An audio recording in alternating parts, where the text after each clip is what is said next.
Olá, querido professor, tudo bem com você? Seja bem-vindo mais uma vez à classe de estudos da lição da Escola Sabatina, que é montada com todo carinho para você que é professor, diretor e, claro, também o ancião da área. Que Deus continue abençoando vocês. Temos aqui conosco o pastor Bruno. Tudo bom? O pastor Bruno já é o âncora aqui conosco. Obrigado, pastor, por participar conosco mais uma vez. E temos hoje conosco o pastor Adelson. Pastor, seja bem-vindo. Conta um pouquinho aí da sua história, aonde começou o ministério, quanto tempo de obra, é casado, tem filhos? Obrigado, é um prazer estar aqui. Sou casado, sim, muito bem casado. Tenho 2 filhas, 2 princesas. Sou casado com a Rainha Elizabeth, você já conhece. Né? E para mim é uma alegria participar aqui. Meu ministério, eu me graduei na Bahia e realizei 12 anos de ministérios no Amazonas, a região amazônica, trabalhando ali com comunidades ribeirinhas, com os índios, com aquele pessoal lá. Legal. E há 2 anos eu estou aqui na região do Rio de Janeiro. Mas eu sou daqui mesmo, sou daqui do Rio, me criei aqui, nasci no Espírito Santo e me Foi criei criado aqui no Rio. no Rio de Janeiro. Então Legal. tem um pouco de capixaba, tem um pouco de Isso, carioca. mais de carioca, né? Um pouco Que de legal. amazonência também. mais ou Ok. menos. O pastor Adelson atualmente está cuidando do distrito de Pedras. São quantas igrejas no distrito? Lá são 4 igrejas e temos 2 grupos já organizados, já bem estabelecidos e um Legal. grupo que está em formação.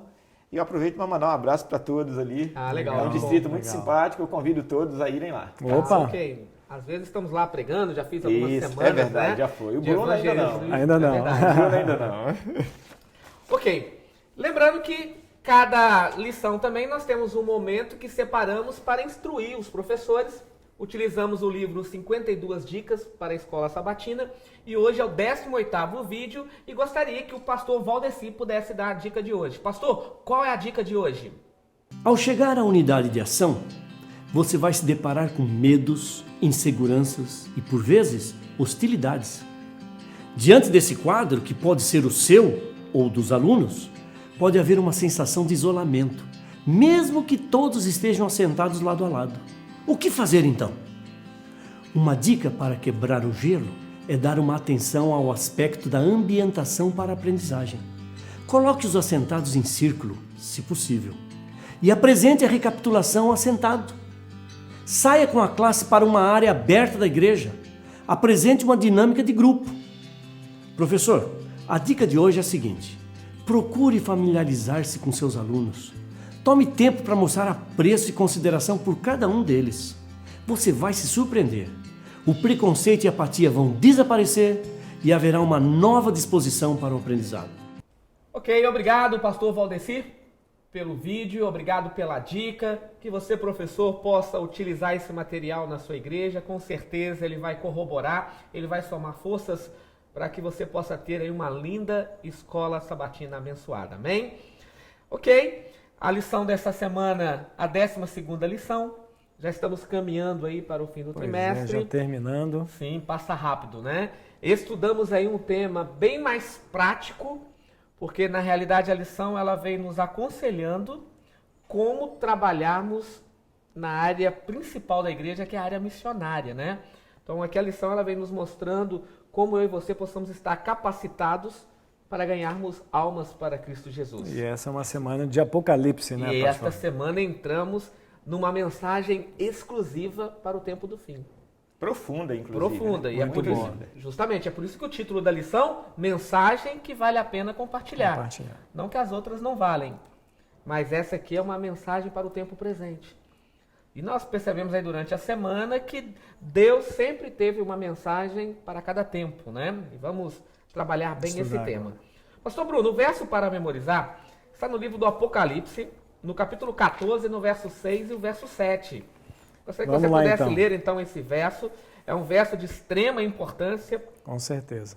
Esse verso aqui a gente também vai estudar aí na lição de terça, quarta-feira. Sim. E vamos ler então. Vi outro anjo voando pelo meio do céu, tendo o evangelho eterno para pregar aos que se assentam sobre a terra e a cada nação, e tribo, e língua, e povo, dizendo em grande voz: temei a Deus e dai-lhe glória, pois é chegada a hora do seu juízo. E adorai aquele que fez o céu e a terra e o mar e as fontes das águas. Ok. Amigos, dentro desse verso ele é riquíssimo. Nossa, muito. Eu não diria que faríamos aqui apenas uma semana de oração, não. Isso aqui dá para fazer um mês. Dá para fazer e fácil, muito mais, muita né? informação. O conteúdo é riquíssimo da primeira mensagem angelical. E interessante que ele tem uma data. Essa profecia, ela começa aí por volta do ano de 1816, com um jovem da Igreja Batista, chamado de Guilherme Miller. Ele inicia um estudo apurado da Bíblia, usando uma concordância bíblica de Cruden, né? E até chegar em Daniel, capítulo 8, verso 14. Até as 2.300 tardes e manhãs, o santuário será Aí se apaixona purificado. pelo tema, Apaixonou-se pelo tema profético, ele foi descobrir o que é tardes e manhãs, ele foi descobrir o que é um dia em profecia, ele buscou as informações da data, e ele então, junto com outro homem chamado Samuel Snow, perceberam que Cristo voltaria em março de 1843, depois usaram o calendário bíblico, né? E chegaram então no dia 22 de outubro de 1844. Mais à frente vamos trabalhar, né, de uma maneira mais profunda com esse verso. Mas é interessante, pastores e querido professor, que só dentro desse verso nós encontramos várias informações. Muitas. A primeira para anjo, né? Anjo. Será que pastor Bruno e pastor Adelso, essa mensagem é literal? É um anjo voando pelo meio do céu, pregando o evangelho eterno? O que vocês acham? É literal? É simbólico? Pois é, além de ser um livro profético, é um livro apocalíptico. E a profecia apocalíptica, ela tem uma singeleza muito especial, diferenciando das profecias clássicas. Bom, mas anjo aqui, a gente já entende, já sabe, e você aí que está do outro lado, certamente já sabe que anjo ali significa exatamente a igreja de Deus pregando o evangelho. Anjo voando é a rapidez com que essa mensagem precisa ser pregada. E no seu início ela foi realmente. Agora, sabe o que eu gostaria de lembrar aqui? Que a escritura apocalíptica, a primeira que nós vemos, o pastor Patrick mencionou aqui, pastor Patrick, é a primeira de Daniel. É uma escritura apocalíptica. Daniel e Apocalipse são livros... Se casam, né? Exatamente, se casam, são apocalípticos. Agora tem um detalhe. Os judeus, eles levantaram muitas escrituras apocalípticas. Olha, falando sobre ali o reinado judaico, tudo isso. A gente sabe que pelo 6º século, que foi mencionado aí antes de Cristo, a escritura apocalíptica foi muito utilizada. Ou seja, não era algo incomum. E aqui nós encontramos uma figura apocalíptica para anjo. Então, muito bem, o pastor Bruno leu ali, falando exatamente desse desenvolvimento. Ou seja, a obra de Deus precisa ser desenvolvida. E a figura de um anjo voando, pregando o evangelho, é perfeito. Se encaixa nesse contexto. Se encaixa exatamente na rapidez que precisa ser proclamado este evangelho. Achei interessante isso aí. Ok, e falando nesse evangelho... Então a igreja ela está pregando o evangelho eterno. Mas o que é o evangelho eterno? O evangelho eterno você pode pensar não apenas na duração, porque a gente pensa na palavra eterno, mas no sentido do seu caráter, né? Ou seja, aquilo que é verdadeiro, aquilo que é perene, né? O evangelho ele não é passageiro, ele não é diluído. Então ele tem unidade, intensidade, conteúdo e revela o caráter de Deus. E também tem um detalhe, aquilo que é misturado, contaminado, não permanece. Evangelho eterno porque é puro. É um evangelho que tem a sua pureza, porque vem do seu autor, que é o Espírito Santo, promulgando e transmitindo ali a mensagem de Cristo para o mundo. Isso é evangelho eterno, ou seja, ele não é misturado, é um evangelho puro, é uma mensagem pura. E é um evangelho que não muda, né? Exatamente. Ele não muda. A Bíblia é muito clara em dizer, Malaquias capítulo 3, verso 6, eu sou o Senhor teu Deus e não mudo.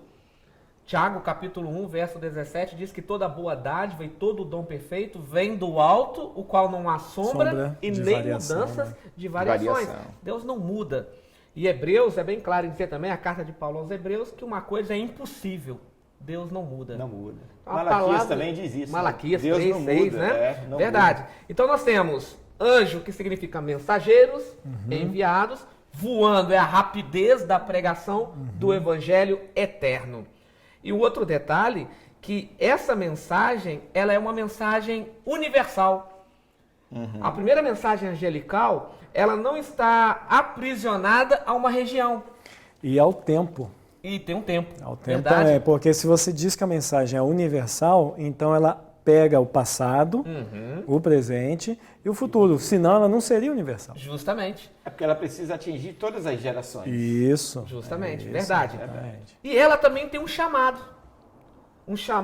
à verdadeira adoração. Quando a mensagem angelical nos lembra daquele que criou os céus e a terra, ela está fazendo um chamado. Ó, Essa parte do conflito, né, que é a adoração, a gente vai estudar um pouquinho mais para frente. Justamente. Né? Mas isso tem a ver com isso aí, a adoração. E também tem o verbo temer, que significa obedecer, né? E por fim, julgamento. Olha quantas coisas Muito rico. temos dentro O verbo temer, né? o verbo temer, né? Que no grego é phobeu, né? Aham. Seria phobeu, significa reverência, o respeito, a admiração, que não tem nada a ver com medo, né? Justamente. Ou seja, não é medo de Deus. Eu Verdade. temo a Deus, eu respeito, eu reverencio, eu admiro a Deus. Né? Verdade. Pastores, eu vou colocar 2 versos para vocês aqui, 2 versos extra lição da Escola Sabatina. Sim. Eu gostaria que o pastor Adelso pudesse ficar com o 2º livro de Crônicas, o capítulo 20, verso 20. Ok. O pastor Bruno, Amós, capítulo 3, verso 7. Esse até foi mencionado aqui na lição, o livro de Amós, o capítulo 3, verso 7. Por quê?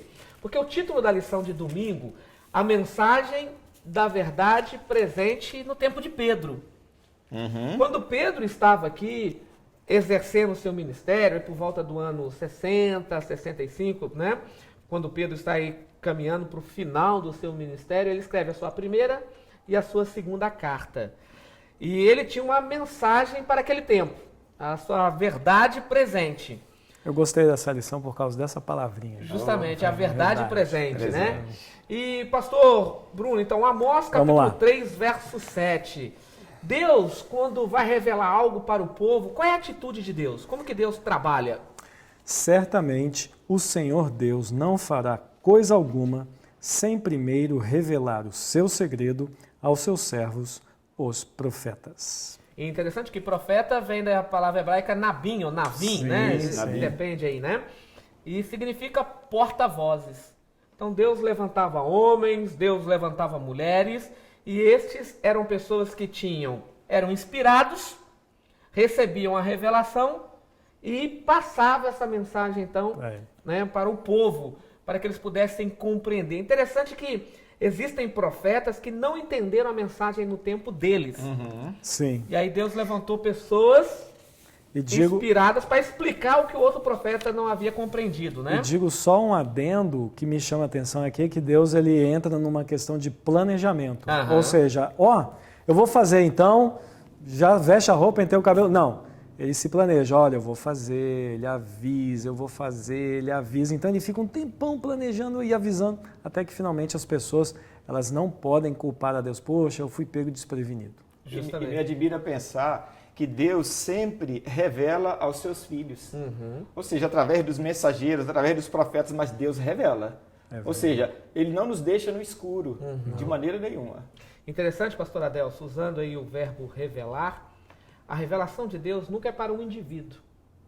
A revelação de Deus sempre foi no coletivo. Isso. Era sempre para que o povo pudesse ter luz. Hoje tem muita revelação às escuras, né? Deus mandou revelar isso aqui para você. Deus, não é bem essa revelação que encontramos aqui no contexto bíblico. Não estou dizendo que não há situação que Deus falou direto com o profeta, um problema vigente, certo? Mas o contexto aqui que a lição ele está inserido é Deus revelando as boas novas no coletivo.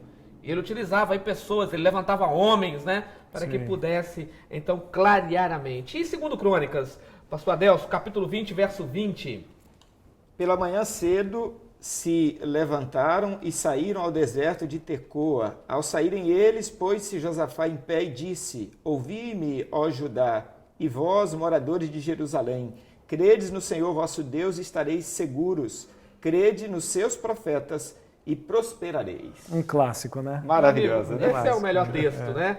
Deus está dizendo assim, Sensacional. creia nos meus porta-vozes, né? Sim. Creia E foi num neles. contexto onde os amonitas e os moabitas, eles estavam se aproximando do reino de Judá. Josafá vai ali, ele está desesperado, ele clama a Deus, ele manda um profeta responder, Jazael, e aí ele ele acredita na mensagem de Azael, aí ele reúne o povo, dá essas palavras de motivação, que são palavras de ânimo, né, de motivação, incentivo, né? E acabou ficando aí como um clássico, uma pérola, né, verdade, esse uma discurso. pérola. Agora, aí. esse crer aqui não é um crer passivo, é um crer objetivo. Aham. De alguém que acredita e por isso vai e obedece. É um e faz. funcional. Exatamente, é Sim, funcional. sim. Justamente. Pastores, verdade presente. Na época de Noé, qual foi a verdade presente? Destruição, né? Dilúvio. Destruição. E Deus levanta um homem para que ele pudesse apresentar a verdade presente. Ou seja, fora das expectativas, né? Egito. O faraó tem um sonho com 7 vacas gordas, 7 vacas magras, mirradas. E aí Deus levanta um homem com a verdade José, presente. José, né? Verdade. Olhamos para o cativeiro. Deus estava dizendo, vocês estão saindo fora da reta, né? Povo de Israel, vocês estão adorando outros deuses, vocês estão imitando as outras nações, vocês estão violando a aliança. E devido a isso, Babilônia vai vir. Aí levanta Isaías, Jeremias, Olha quantos Ezequiel, profetas não tantos foram outros. levantados, né? É. E alguns foram ridicularizados, zombados, partidos ao meio, né? Verdade. Alguns eu fico pensando nos pastores que a gente vê hoje em dia, né, que se autodenominam profetas. Eles não sabem o que é ser um profeta, né? Verdade. Porque quando a gente vê na Bíblia, um profeta, ele passou por poucas e boas. É verdade. É mesmo. Aí chega no Novo Testamento. João Batista, Olha aí. anunciando as boas novas, né? Eis o Cordeiro de Deus que tira os o pecados pecado do do mundo. mundo. Que privilégio, né? Primo, né? Primo de Jesus. 6 Verdade. meses aí, né? Primo, Mais velho, né? Filho de Isabel e de Zacarias. Um casamento também de uma impossibilidade. A mulher estéril, um homem que orava, recebeu a revelação dentro do templo, com incensário, né? Estava ali acendendo. Era o momento, o turno dele, e ele recebe essa bênção, né? Ficou mudo alguns dias, né? Até o nascimento, pela falta de fé dele. Mas ele tinha uma verdade presente, João Batista, né? A vinda do Messias. Agora, qual era a mensagem presente na época de Pedro? Quando Pedro escreve a sua carta, né? A sua primeira e a sua segunda carta, qual é a mensagem da verdade presente proclamada por Pedro e pelos discípulos? É a segunda pergunta aí da lição, né? É verdade. E a gente vê aqui que isso aí tem uma conotação. Quando Jesus perguntou para os discípulos, quem dizem o povo que sou eu? Lembra o que Pedro falou? Aí Jesus disse, não foi, você não falou por você, o Espírito Santo te revelou. A gente vê claramente que a verdade presente que Pedro tinha é que Cristo tinha vindo e que o amor do Pai estava se revelando no sacrifício de Cristo. Ou seja, era a verdade presente. Jesus está aqui, o Salvador, ele veio, ele era o Salvador, ele morreu na cruz, ou seja, temos a salvação diante de nós. E detalhe que Pedro poderia falar assim, ninguém me contou, Sim. né? Eu vi, É verdade. eu caminhei com ele. Testemunha ocular. Eu sou uma testemunha ocular. Estive com ele, né? Ok.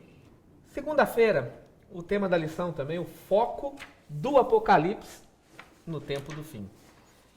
Aqui ele faz um casamento com domingo, né? Que domingo ele tenta dizer mais ou menos que Jesus veio e na segunda ele vai dizer, então ele vai voltar, né? Então ele vai vir de novo. Justamente. É mais ou menos essa a ideia. Porque na realidade o autor da lição, o pastor Mark Philly, ele faz aí um contraste. Um contraste. Por que eu digo um contraste? Olhando para os 4 evangelhos, Mateus, Marcos, Lucas e João, o que nós encontramos? Um foco no nascimento, A vida, na vida, sofrimento, ministério de Cristo, morte, né? A morte ressurreição. e tal, e ressurreição. E tem ali umas pinceladas a respeito da segunda vinda de Cristo. No meio dessas Mas não é o pinceladas foco, ainda... Não era o foco. Não Mas era. é que quando ele sobe, eles registram ali a promessa de que ele vai voltar. da Justamente. mesma maneira e tal. Justamente. Agora, quando olhamos para o livro do Apocalipse, o foco não está em cura, não está em milagres, Sim. né? Não está no ministério terrestre. Não está. O foco está na segunda Vinda. de É um Cristo, só. né? É um só. A segunda vinda e o estabelecimento do reino. Justamente. É só isso. E eu tive a alegria de participar de algumas gravações do pastor Bruno sobre o livro do Apocalipse. E a última que eu vi ele gravando foi sobre os flagelos, né? Sim. E sabe o que é interessante? Aí eu peguei ali um pouco dos vídeos, assisti, aqui olhando a lição, fui estudar um pouco mais a fundo aí o material. E aí sabe o que é interessante? Você lê as 7 cartas. Ele elogia as igrejas, ele dá advertência, mas ele fala, virei como ladrão. Então o foco é na vinda de Cristo. Isso. Preparem-se, né? Ó, conserve o que tem, porque eu vou vir.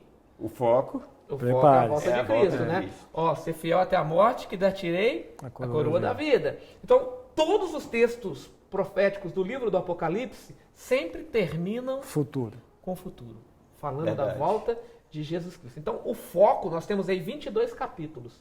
Os 22 capítulos, de maneira Fala. direta ou indireta, volta de Cristo. Aponta para Agora tem um detalhe. Os judeus que estavam ali e primariamente receberam essa mensagem, ali, de todas as suas linhagens, eles tinham um pensamento, eles rejeitaram o Messias e eles agora acreditavam que através de Asmoneu e tudo estabeleceria então o reino judaico. Aham. Ou seja, João deu um foco bem claro ali, o Espírito Santo, claro, usou ele para isso, para mostrar que o reino que seria estabelecido não seria um reino terrestre. O reino era o reino do Messias. Aquele que eles haviam crucificado e que ressuscitou, voltou para o céu, e agora ele estava se preparando para estabelecer o seu reino. Tudo já estava dentro do planejamento, como o pastor Bruno mencionou no início. Ou seja, Deus estabeleceu todo o planejamento. Né? Justamente. E aí quando você vê, né, estuda aí o livro do Apocalipse, principalmente com foco no tempo do fim, e visualizando aí a volta de Cristo, você quebra um mito muito grande do livro, né? Fica um pouco mais fácil, né? Você Justamente. quebrar aquelas expectativas que muitas pessoas acabam denegrindo, né? O livro. Agora, há uma sequência, porque o mesmo que foi usado pelo Espírito Santo para escrever o livro do Apocalipse, escreveu o Evangelho de João. Justamente. Não é? Aham. E um evangelho lindíssimo. Pois né? é, exatamente, puro, né? Profundamente teológico. Ou seja, parece que é uma sequência, não parece? Verdade. Agora, há um detalhe interessante, de extrema importância, que o livro do Apocalipse ele foi escrito mesmo por João. Foi, O escrito, evangelista é João, verdade. ele escreve. João escreveu. E os teólogos dizem o seguinte, é o pior grego. É o pior grego. É a pior gramática que existe, é o livro do É o mais Apocalipse, né? simples, mais pobre. mais Muito simples, simples, era um mais pescador. simples. O Evangelho de João, não. Agora, o Evangelho de João e as cartas É. de João são riquíssimas, porque São ele riquíssimas. utilizou-se de um copista. Né? Alguns falam que foi Silvano, Silas, sim, alguns isso. falam que Silas e Silvano é a mesma pessoa, questão de apelido, É. né? Que ele então escreveu. Interessante que isso enriquece o texto, né? Enriquece. Porque alguns querem falar o seguinte, ó, não, você percebe que o livro não é inspirado. Olha aqui como é que o grego aqui é pobre, agora o outro grego é rico. Tá mais rico, né? Robusto elaborado. ali, bem elaborado. Mas é o contrário. Se fosse, de repente, alguma coisa assim que quisesse enganar alguma coisa, eles teriam feito um parecido com o outro, Justamente. para mostrar exatamente o contrário. Né? Então, não, ele deixou exatamente como foi escrito, mostrando que a escritura, ela pode ser humana, mas a mensagem é divina. Sim, Justamente. sim. E aí, pastores, terça-feira, novamente aí a mensagem do Apocalipse para o tempo do fim. Essa mensagem é bem adventista aqui na terça-feira, hein? Falamos do foco, Eita. né? E agora vamos aí para a mensagem, né? Muito linda. E agora nós voltamos. Qual João. é a essência da mensagem de Apocalipse, capítulo 14, o verso 6 e verso 7? Qual que é a essência? Já Olha. lemos que é o verso para É o memorizar, verso né? para memorizar. Agora, fiz a pergunta e vou colocar aqui um pouco de... Apimentar aqui? Vamos apimentar a história aí, né? Ô, rapaz. De isso aí. 1816 até 1844, Satanás, sabendo que Deus levantaria um povo profético, que Deus levantaria um movimento que prepararia o mundo para a mensagem final, que o Deus levantaria o remanescente, profetizado em Isaías 58, verso 12, que eram chamados de reparadores de brecha, restauradores das verdades. O que Satanás fez? Ele levantou mais de 500 movimentos. Mais de 500 movimentos religiosos. Religiosos. né? Movimentos E não religiosos. religiosos. Incluindo o espiritualismo, né? O Justamente, espiritismo. porque em Até 1800... políticos, né? Justamente. Até Sim, políticos. sim. Você tem aí várias coisas, revolução da indústria, né? Revolução Sim, industrial, sim. com Karl Marx, né? Você tem um monte de situações aí dentro. Aqui, pastor Patrick, eu diria que o Satanás ele pegou um contexto que eu chamo de o melhor momento, se você pegar as 7 igrejas do Apocalipse e pegar essa última parte, com certeza aqui é a parte mais romântica, a melhor, onde tudo fluía. Por isso que é até chamado de reavivamento, né? Esse movimento de reavivamento. Então, com certeza, o nascimento de outras religiões ou outras ideias espirituais, elas foram bem recebidas, porque não havia esse tipo de cobrança, não devemos ter preconceito. Aí veio um monte A veio. ideologia era bonita, né? A linguagem era bonita, até o iluminismo, que trouxe ali aquela ideia tão maravilhosa, mas estava preparando o povo, né? Mas Trazendo a incredulidade. para a área espiritual foi um fracasso. Ó, Era terrível. 1842, as batidas misteriosas com as irmãs Com Fox. as irmãs Fox. Surge aí o Pois é. espiritismo moderno. Sim. Em 1825, surge Joseph Smith com a Igreja dos O Mormons. mormonismo. Isso, e aí no livro dos Mormons, segundo a Nef, 28, verso 4, diz assim: como são tolos aqueles que têm a Bíblia. Porque a Bíblia, segundo eles, não foi escrita para nós. Ela foi escrita para os judeus. Então, para que nós não ficássemos nas trevas, Jesus Cristo ele deixa as placas de ouro com Nef, ou Neri. E essas placas agora chegam às mãos de Joseph Smith Joseph. e surge então a igreja Jesus Cristo dos Santos dos Últimos Dias. E aí, para eles, então, a Bíblia é um livro irrelevante. Tem um livro que você pode estudar, que é o livro dos Mormons. Eles também creem no dom de profecia. Isso aqui é a verdade presente deles. É, Porque justamente. o que é verdade presente? Não é pra gente? Se é presente, não é só presente de receber, é presente de tempo. Se você tira a Bíblia como saindo do tempo, então ela perdeu o valor. Justamente. Aí surge também Roosevelt, cria a Torre de Vigília. Sim. Essa Bíblia é ultrapassada, precisamos fazer uma nova tradução. Aí, E essa nova tradução, 22 versos do Novo Testamento, que coloca Cristo como Messias, são retirados. os vigias da torre, né? Os vigias da torre retiraram, né? Os versos bíblicos que colocam Cristo Sim. como Deus foram retirados. Retirados. Então você tem, e eles também não creem no Espírito Santo como Deus. É um sopro, um vento, não é? É uma segunda categoria, né? Justamente. Eles não são os únicos que creem assim. Né? Infelizmente, Outros né? grupos, infelizmente. Né? Tem vários outros grupos, inclusive profetas, considerados profetas. Entre eles mesmo, né? O Smith é considerado um profeta. Justamente. E todos nesse período aí que a gente está comentando, né, Pastor Patrick? Tudo junto assim. Ou seja, uma confusão. E aí Uma vem, confusão. para coroar o problema, Charles Darwin, o livro Origem Das das espécies. Espécies. Darwinismo, Não darwiniano. existe um criador, não é verdade? Sim. E aí você tem então Jesus sendo atingido, você tem a Bíblia sendo jogada por terra, você tem o Espírito Santo sendo jogado por terra. A criação jogada por terra. A criação. Aí como é que fica o nosso... estado do homem da morte, né? Como é que fica o verso para memorizar depois dessa, né? Verdade. Perdeu. Agora tem um detalhe, Deus sabia Que é a primeira isso iria mensagem, acontecer. né? Deus Aí imagina. sabia, previu, inclusive. Tudo isso acontece. Aí, em 1844, Deus levanta um povo. E esse povo tem uma mensagem, ó, é chegada a hora do juízo. Adorai aquele que fez o céu e a terra. Ó, tem um criador. Darwin está dizendo que não tem? Tem um criador. E Deus está chamando você para ele. Ok? Tem uma mensagem. Ó, e esse criador estabeleceu um dia para a verdadeira adoração.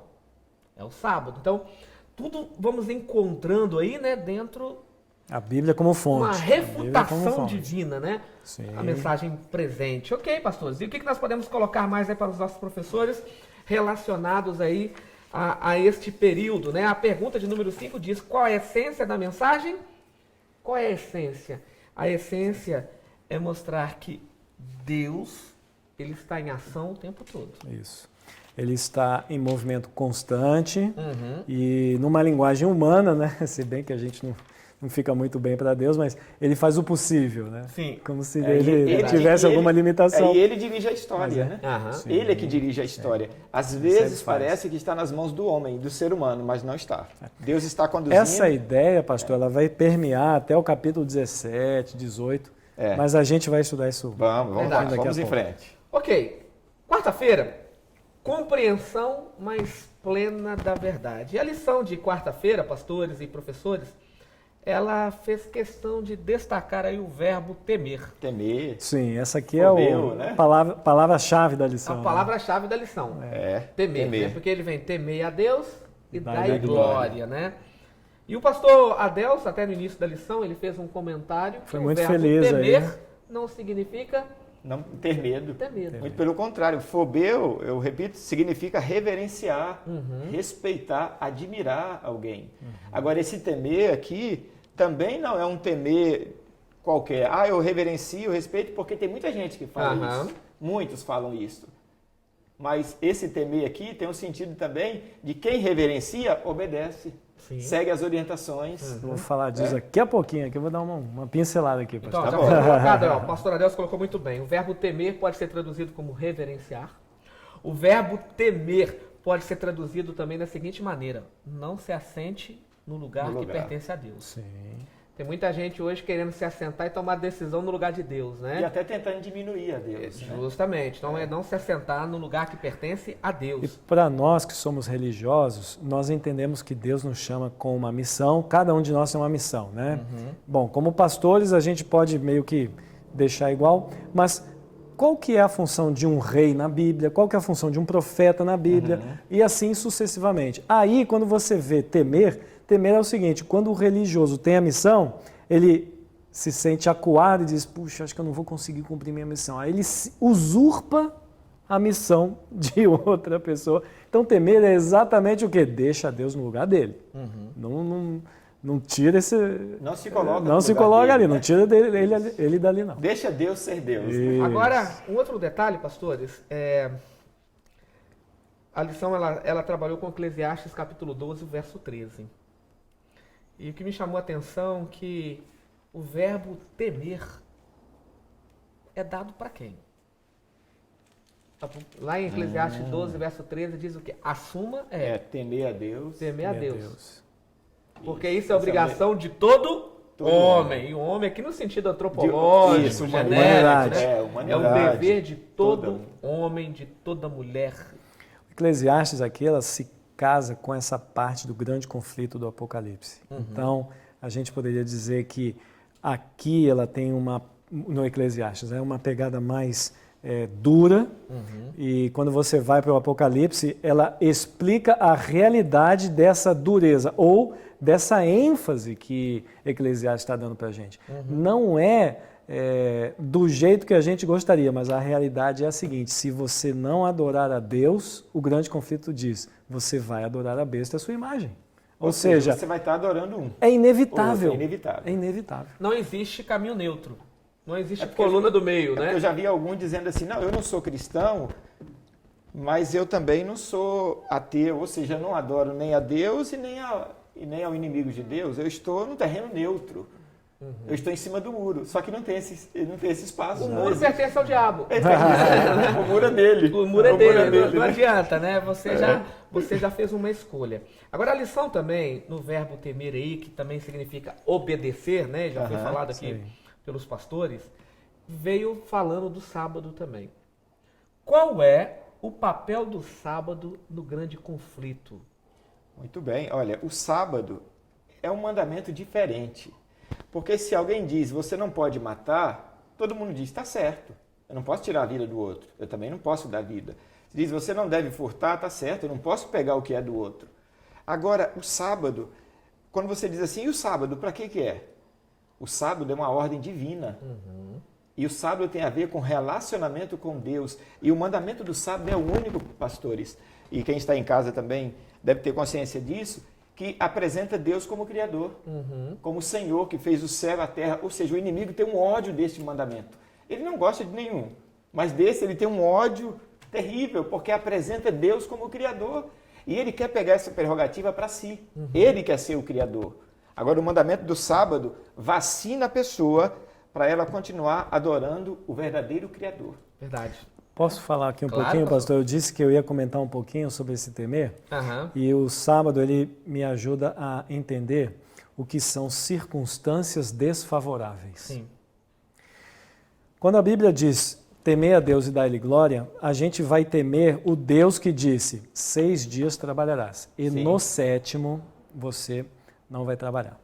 Aí você vai para o 5º selo do Apocalipse, lá em Apocalipse 6, os 7 selos. Quando você abre o 5º, os 4 primeiros selos têm os cavaleiros, né? Certo. O 5º selo, João vê a alma daqueles que foram mortos por causa da palavra de Deus. Os mártires, Ou né? seja, as pessoas que morrem por causa da palavra de Deus, elas sempre tiveram circunstâncias favoráveis. Verdadeiro ou falso? Falso. desfavoráveis, porque todos nós, em algum momento da vida, temos alguma circunstância desfavorável. Qual a diferença daqueles que são salvos, daqueles que seguem, que vão receber a vestidura branca, daqueles que não vão ser salvos? São aqueles que passaram por circunstâncias desfavoráveis, mas, mesmo assim, escolheram seguir a palavra de Deus. Ou seja, temer a Deus é escolher, em meio a circunstâncias desfavoráveis, seguir a palavra de Deus. Então, quando a gente fala temer, temer também não tem só uma questão de obediência, tem também uma questão de adoração. Então, eu vejo muitas pessoas hoje falando, poxa, pastor, sábado é difícil, o trabalho, e aí como é que a gente faz? Eu tenho um testemunho para falar sobre o sábado, cada um de nós também poderia contar uma história, e eu tenho muitos irmãos e muitos conhecidos que vão dizer, olha, fui fiel. Amém. Ou seja, a temer e a circunstância desfavorável, ela vai mostrar que tipo de pessoa vai fazer a sua escolha. Agora, pastor, tem muitos que pensam assim, mas eu então faço isso porque tenho que guardar o sábado, porque quando eu guardo o sábado, eu estou, então, sendo salvo. E não tem nada a ver com isso. Não é Se bem o sábado assim, fosse salvífico, Cristo não precisava morrer na cruz. Exatamente, isso aí. Então, nós guardamos o sábado como uma prova de amor nosso para com Deus, porque eu já fui salvo, não para ser. Né? E o pastor Bruno mencionou aí claramente que a questão do sábado, não importa se você tem facilidade para guardar ou não, você o faz de forma até em situações desfavoráveis mesmo. Sim. Eu já fiz assim, já enfrentei situações desfavoráveis, mas Deus me deu a graça de ser fiel.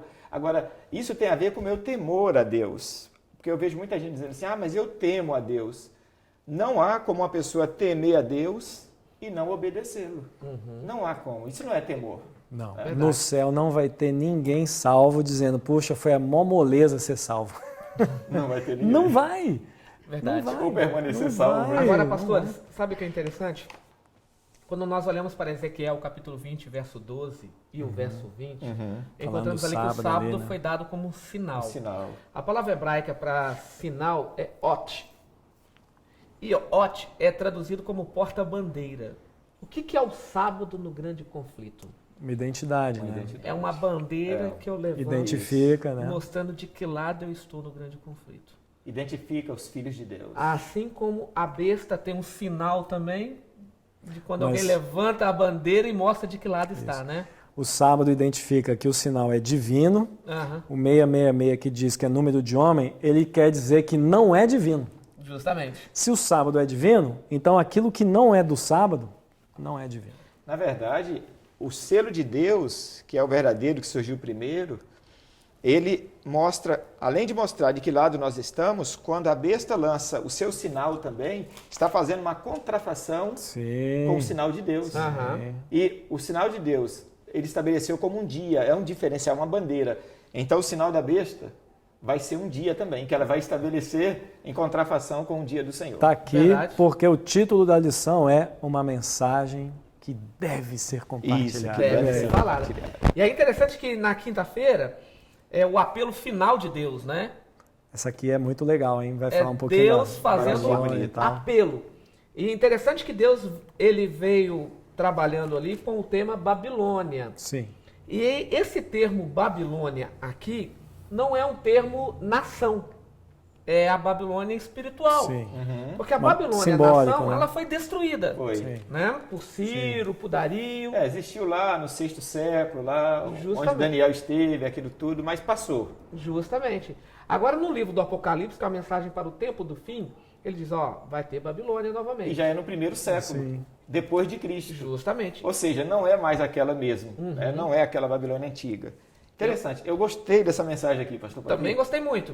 E Babilônia, no contexto aqui, significa confusão. É uma confusão religiosa. Babilônia, a gente pode dizer que seria o antepenúltimo bloco do Apocalipse, porque depois dela viria o milênio e a Nova Jerusalém. Justamente. Ou seja, essa parte ela está começando a fechar, porque aí fecha com o milênio e aí a Nova Jerusalém já é a vitória. Então, aqui é a lembrança da mensagem angélica para o povo de Deus sair da Babilônia, né? Sair dela, povo. É um apelo. Sim. Aliás, Deus sempre fez apelos, né? Lá, quando você vai lá logo no início ali dos evangelhos, Jesus diz, vinde a mim, todos que estáis cansados. Eu vos aliviarei. Quando chega lá em Hebreus, né, 3, verso 15, ele diz, olha, hoje se ouvirdes a voz, não endureçais o vosso coração. No Antigo Testamento ele fez vários apelos também, né? E quando chega aqui em Apocalipse, eu acho que o texto aqui está correto. Né? Está aqui o título, o apelo final. Ou seja, é o último apelo. É o último apelo. Agora, pastores, na literatura babilônica, este nome tinha um sentido. Tinha por que eles usar o nome Babilônia. No idioma acádio, né, que era o idioma lá babilônico, a palavra Babilônia era Babi e Lu, que significa Babel ou Babilônia. E eles tinham como título a Porta dos Deuses. Porta dos Deuses. Os judeus consideravam isso como uma confusão. Porque para o judeu, lá em Deuteronômio ele diz, né? Ouve Israel, o nosso Senhor é o único Deus. Ou seja, quando os babilônios chegaram mostrando vários deuses, a palavra Babilônia é isso, né? Vários deuses, né? É ali a idolatria. Aí os judeus dizem, não, isso é uma confusão. Né? Porta dos deuses, ou seja, por onde entram todos os deuses. Sim. Eles achavam que era assim, né? E interessante que sempre teve o Deus maior. Sempre teve, Então, para os caldeus, ou os babilônicos, era Marduk. Marduk. Quem é Marduk? O Sol. Você olha para os romanos, é Mitra. Quem é Mitra? O Sol. O Sol. E todos esses deuses tinham um dia específico para ser adorado. Todos que era o primeiro dia. Primeiro dia. E você não vai encontrar a palavra domingo na Bíblia. Você vai encontrar primeiro dia. E Babilônia, então, ela trabalha de tal maneira que o primeiro dia torna-se um dia de adoração. Mas é uma contrafação da verdade. Facilmente palatável, as pessoas entendem. É isso mesmo, é o primeiro dia. Até fácil de memorizar, né? O primeiro dia. Né? Agora tem um detalhe ainda. Veja que quando Constantino lançou lá a troca do sábado para o domingo como dia do Senhor, dia de guarda, ele diz, olha, vocês agora vão guardar o primeiro dia. Todos vão fazer isso, com exceção dos agricultores. Os agricultores não precisam, porque os agricultores vão tem que plantar nesse dia. Porque eles entendiam o seguinte, que só teria prosperidade se plantasse no primeiro dia, né? No dia do Deus Sol. Ou seja, é realmente uma contrafação do inimigo, uma confusão para confundir o servo de Deus sincero, para tirar ele da verdade e para jogar ele na mentira. E aí Deus ele vem com a segunda mensagem angelical, mostrando quem é Babilônia, caiu a grande Babilônia. Esse verbo cair é Deus abrindo o leque, mostrando quem é Babilônia. Ela vem com sua falsa doutrina, que é o cálice da sua prostituição, o vinho. O vinho significa falsa doutrina, que tem a ver com o falso sábado e também imortalidade da alma. Mortalidade. Né? Querido professor, isso tem algo que temos que deixar bem claro. A Bíblia, ela tem uma posição definida com o estado do homem na morte. E hoje nós somos bombardeados com mensagens espíritas. Verdade. E até mesmo o cristianismo. Não me interprete mal, mas o cristianismo de hoje ele é mais espírita do que cristão. Porque morrer foi para o inferno é espiritismo. Morrer e foi para o céu é espiritismo. A Bíblia é muito clara em dizer que os mortos nada sabem. Eles não vão estão no pó da terra, né? O único lugar que eles vão é para a sepultura. E acabou. Tá lá. Agora até a linha católica, né? Sim. Tem essa mesma veia, uma veia espiritualista. Justamente. Ou seja, a pessoa vai ali, vai para o purgatório. Isso é espiritismo. E aí Deus, então, levanta um povo com 3 mensagens exclusivas, específicas, verdades presentes para o tempo do fim. E Deus, então, faz um apelo final. Sai dela, povo meu. Uma mensagem acessível, pastor. Justamente. Acessível. Graças a Deus a gente vê muita gente abrindo os olhos e falando, puxa, eu tomei uma decisão. Isso é bom, porque ela foi alcançada, né, por essa mensagem. Agora, por que caiu, né? Caiu. A gente pensa assim, mas caiu como? Está em pé. Na verdade, o cair é sair ali dos ensinamentos verdadeiros e deixar-se levar pelos ensinamentos falsos. Ou seja, é o afastamento daquela pureza doutrinária. Sim. A igreja passou por esse processo. O inimigo conseguiu introduzir ali inverdades, coisas erradas que a igreja abraçou e colocou para que todos pudessem seguir. Isso vem desde lá da Idade Média, aliás até antes, mas na Idade Média a gente vê ali a Bíblia sendo presa, as pessoas não podem ter a Bíblia, e aí as inverdades foram entrando, as indulgências, aquele desejo de se salvar pelas obras, Ou seja, hoje, aqueles que aceitam a palavra de Deus e guardam os mandamentos, esses vivem pela fé. Verdade. Esses são justificados pela fé. Porque quando Paulo diz que nenhuma condenação há para aqueles que estão em Cristo Jesus, está falando daqueles que são obedientes à palavra, aqueles que seguem os ensinamentos verdadeiros e não os ensinamentos de Babilônia. Né? Verdade. Querido professor, pastores, Chegamos ao fim. A lição é riquíssima. Muito, é uma linda Como diz lição. o mineiro, tem pano pra manga aqui, né? Muito pano, né? Tem muito pano aqui, mas infelizmente não temos tempo, né, para trabalharmos ponto a ponto, tópico por tópico, mas acredito que o que colocamos aqui pode ter somado, né, Sim, com certeza. com os nossos professores. Então nós vamos orar de que Deus abençoe você, a sua vida, a sua igreja, os alunos, aqueles que estarão envolvidos aí nesse momento, então, com a Escola Sabatina. Pastor Bruno, encerra então, por favor, com a oração final. Vamos orar então. Querido e amado Deus, muito obrigado porque nos sentimos amados por Ti. O Senhor sempre avisa antes de entrar em ação. O Senhor sempre nos instrui qual o caminho que deve ser seguido e por isso o Senhor é digno de ser respeitado, adorado. Queremos temê-lo de todo o nosso coração. Sim, por favor, esteja com os teus filhos, seus professores, líderes de igreja, que nesse momento estão se voltando a Ti. Gostaria que essa lição pudesse ser uma honra e uma glória ao Teu nome. Amém. Tudo isso te pedimos e agradecemos em nome de Jesus. Amém. Amém, sim. Hoje, o professor Nota 10 Opa! é do Distrito de Pedras, Opa! da Igreja Central de Pedras. Olha aí, ó. Quem é o professor Nota 10? O professor Nota 10 é aquele que estuda realmente a lição e ensina a lição para o povo. Inclusive, ele é um dos líderes lá na igreja também. Além de ser professor na Escola Sabatina, lidera alguns ministérios. É o irmão Charles. Opa, Charles. conheço bem. Charles, isso. Parabéns, irmão Charles. Parabéns, viu, irmão Charles? Já tive a alegria de passar a lição geral com ele lá na sua igreja, né? Verdade. Ele está sempre lá. Sim, sim, parabéns, viu? E ele, de fato, ele estuda de maneira aprofundada aí a palavra de Deus. Amém. Parabéns, Deus lhe honrou, o pastor reconhece aí o dom que há em ti. Parabéns.